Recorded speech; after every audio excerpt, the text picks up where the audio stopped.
Some of you may remember when shared drives were a revolutionary way of sharing documents throughout a company.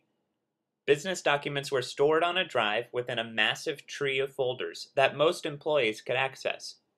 The problem with shared drives was that whoever edited a document last won. And by that, I mean if Joe in accounting and Sue in management were editing the same document, there was no way for them to know if anyone else was editing it at the same time. So if Sue saved the document and overwrote it on the share drive, and Joe finished and saved it an hour later, Joe's version would become the document, and all Sue's work would be lost, resulting in wasted time, wasted money, and extreme frustration. This is why SharePoint's version control is so useful. Here's how it works in a document library. Click on Settings, then Document Library Settings. Here, under General Settings, click Versioning Settings. Here's where you'll set this up. Content approvals asking you if you want to approve or reject submitted documents or changes.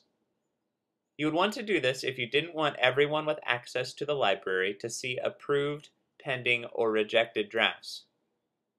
For this example, I'll turn this off for the sake of simplicity. Document version history is what we really want here. I want a new version to be created every time I update a document, and I want the old versions of the document to remain available in case I mess up and need to revert to a previous version. Right now, no versioning is selected, so I'll change that. I can choose major versions or minor versions. I recommend choosing major and minor versions for precision. If someone merely changes the punctuation in a document, I don't want the document to jump from a full 2.0 to a full 3.0, for example. Below, I can choose how many older versions I want to keep on file. 2.0s and 3.0s are considered major versions, while 2.1 and 2.1.1s are considered minor or drafts.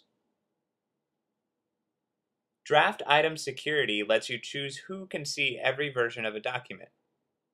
You can choose to extend this visibility to anyone who can read items in the library, to those with editing capabilities, or only to users who can approve changes.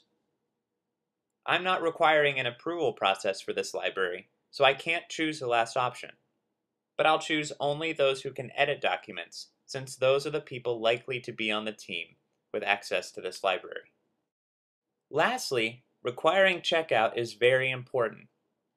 Checking out a document to edit it tells the rest of the world you're editing that document. If you don't do that, you revert to the shared drive scenario I mentioned earlier.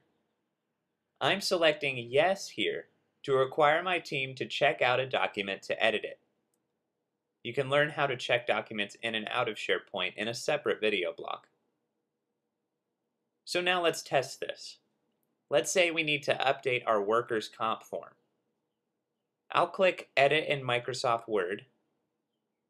Notice I'm about to check out and edit this. And once in Word, I'll make the changes. Now I'll check in the document. And notice it's asking me what type of version I'm checking in. These were only minor edits, so I'm checking in a minor version or draft. So I'll select that and let people know what I did, and then click OK. Now I can click on the version history of this document and see my latest version here.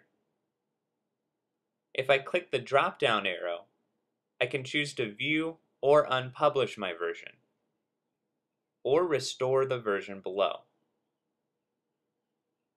I can also delete minor versions, all the small drafts, and keep the major ones, the 2.0s and the 3.0s, to make things simpler. And that's the scoop on versioning. To learn more, visit blog.praecipio.com.